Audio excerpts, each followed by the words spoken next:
Fala pessoal, Thiago Belotti aqui. Hoje eu estou com o meu eterno produtor, Rodrigo Luiz Martins. Produziu A Capital dos Mortos 1 e 2 e mais o que? 396 produções de Brasília, também diretor. A gente chegou do cinema agora há pouco, a gente foi ver o filme Mais Forte que o Mundo, a história de José Aldo. E eu chamei ele para fazer a crítica comigo. Como o título extremamente autoexplicativo do filme sugere, é a história do campeão do UFC, José Aldo. Pena, né? Peso Pena. A direção é do Afonso Poyar, que dirigiu o popular Os Dois Coelhos. Que criou a carreira dele, foi logo visto por Hollywood, né, pro cinema americano. Dirigiu um filme com Anthony Hopkins. Aí logo depois ele dirigiu um filme lá, Presságios de um Crime, né? E ele escreveu o filme. Pra mim, os dois grandes problemas desse filme estão no roteiro e na direção. A direção é cheia de excessos. É um filme visualmente, esteticamente muito cansativo. Quando você usa firulagem de câmera o tempo inteiro, ela perde o peso muito rápido. Então, quando é pra chegar no momento X, por exemplo, na última luta do filme, você já tá exausto. Ele deve ter usado umas 5 ou 6 câmeras no mínimo, sendo que ele botou uma GoPro aí no ombro do cara, no joelho, na perna, porque todas as sequências de ação, primeiro, tem muitos cortes. Nenhum corte dura mais de 1 segundo, é corte o tempo inteiro, é um excesso de ângulos, tudo precisa ser estilizado. Ele inclusive usa aquela técnica dos Spartacus, tipo, o cara vai derrubar e aí a câmera lenta e aí já corta para outro ângulo, depois outro, e um em primeira pessoa, e aí o cara cai no chão. Sem falar que ele ainda joga elementos visuais, tipo uma chuva, o pingo bate nele, o pingo também fica em câmera lenta. Até em cena de sexo, ele faz isso. Dois personagens estão lá e aí cai uma fruta no chão e deixa a câmera quieta e conta a história. Uma cena onde o cara tá carregando um galão de água, corta por uma subjetiva, como se fosse do ponto de vista do galão. Pra quê? Outra que ele tá pulando corda, você vê do ponto como se a câmera fosse a corda. Só que, ao mesmo tempo, é necessário, ao meu ver, para você trazer um público que normalmente não tá acostumado a ver isso no cinema nacional, e isso gera uma atmosfera interessante visualmente também, porque ele tá pensando mais no visual. E o meu problema não tá no excesso do visual. O meu problema tá na perda de foco da história deles. Falando um pouco do roteiro, porque em tese a história da vida dele seria muito interessante. Sim, o cara que veio de Manaus, pobre, virou um multicampeão do UFC. Não tem como você estragar essa história.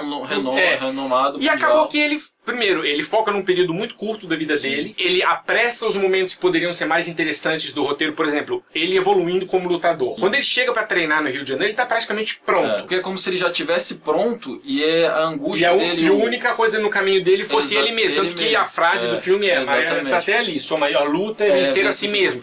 E não é. Tudo bem, ele teve um obstáculo com ele mesmo? Teve, mas ele precisou treinar pra caramba pra chegar no UFC. Porque essa primeira parte desse momento dele saindo de Manaus, essa angústia dele, essa busca dele é muito mais interessante do que o primeiro ato do filme inteirinho é ele em Manaus, mostra ele levando uma vida marginal, com os amigos, o pai alcoólatra. Se eles tivessem focado no simples, no personagem do José Loreto, interpretando o José Aldo, que já tem uma história interessante, e colocado esses personagens no decorrer da história dele, talvez funcionasse melhor do que você simplesmente colocar uma cena onde tem esses personagens, eles interagem, depois nunca mais a gente vê ou entende quem são aqueles personagens. Eles têm uma função ali, mas eles não têm uma função a longo prazo, uma função importante na trama. Eles só aparecem e depois somem. O José Loreto faz o José Aldo, tem sérios problemas para conter a raiva. E esse ódio, essa raiva, transparece no gestual dele, no olhar dele, no físico dele, que é imponente, né, em relação aos outros.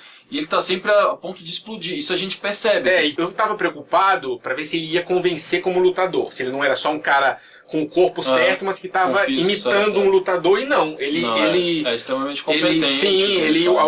A linguagem de corpo, ele convence. É o único que convence, né? Porque quando entra a Cleo Pires, e as ceninhas dela dando aquilo é triste de ver. Que eu vejo que ela não está treinando para ser uma atleta da luta. Ela tá treinando por uma questão física. Uma questão dela, como ela até menciona, de expurgar algo, assim. Como lutadora, digamos que a Cleo Pires é uma atriz mediana. O Jackson Antunes faz o pai. O filme é meio contraditório na imagem que ele quer passar do pai. Por um lado, ele mostra que ele era um babaca, que era um bêbado que batia na mulher. E aí, meio que na reta final, ele tenta dar uma importância que não foi desenvolvida em momento algum no filme. É uma relação de pai e filho, que o filme trabalha isso e utiliza isso como mote até mesmo da angústia, do ódio, da raiva que o José Aldo carrega pra luta. E ele não não entende isso e eu acho que essa busca dele é mal construída nesse momento de você não entender exatamente o que ele quer do pai. A gente esqueceu de falar do William Cortaz, que faz o treinador dele, que é o...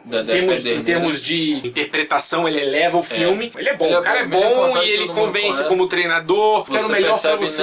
No olhar dele, esse cuidado em entender aquela pessoa. Eu gostaria de ter visto mais eles dois, assim. Então, o que faltou nesse filme são momentos menores. Exato. Todo filme de luta é um clichê, mas é um clichê necessário. Chega pra uma luta final, né? Pro combate final, aquele momento. Você tem que chegar lá em cima. E o filme, ele não faz isso. E o público ele tá junto, sempre aqui, né? e o público junto. Quando você chega na última luta, primeiro, a maneira como as lutas são retratadas, mesmo as lutas do UFC, são hiperestilizadas até ali. Claro que ele não poderia fazer uma abordagem ultra realista, porque ia ter muito daquela coisa do... Ter 2 minutos dos dois caras se estudando. Não dá talvez a violência acabasse chocando também, se ele fosse Mas é a câmera rodando ao redor do ringue. Quando chega na luta final, você não tá... Agora vai. Você tá assim, ó... mais uma luta. Acaba que eles perdem a oportunidade de construir algo junto com o público, pensando no público, e quando chegasse esse momento ápice da grande luta final, que corresponde tudo, todas as angústias dele naquele momento iam ser diluídas, todos os embates dele naquele momento com o oponente, né, que já que o oponente é ele mesmo, mas ao mesmo tempo tem uma outra pessoa ali, que seria a primeira luta dele de UFC. E acaba que quando tem esse embate, você nem sabe exatamente quem é aquela outra pessoa. Quem é o oponente, o que essa luta vale, você não está investido na luta. Eles perdem uma oportunidade de construir algo que seja assim, você fala, caramba, e você se angustie junto, você se interesse junto. Tanto que no momento final você já está tão cansado que há um flashback no finalzinho que é lindo. É ótimo. E usam de maneira que acaba ficando quase poético, só que você já viu tantos flashbacks, tantas firulagens visuais que você fala, esse é um momento bonito de jogado fora, porque ele acaba não tendo o peso que poderia. Eu costumo fechar os vídeos com uma nota, e eu sei que você não tem o costume de fazer isso.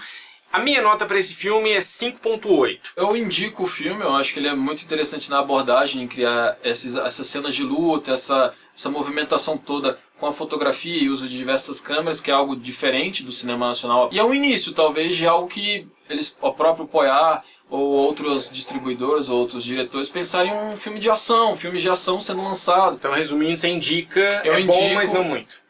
Rodrigo, eu não acho necessário dar uma nota. Eu acho importante. Porque aí você joga o selo assim no final. Eu indico.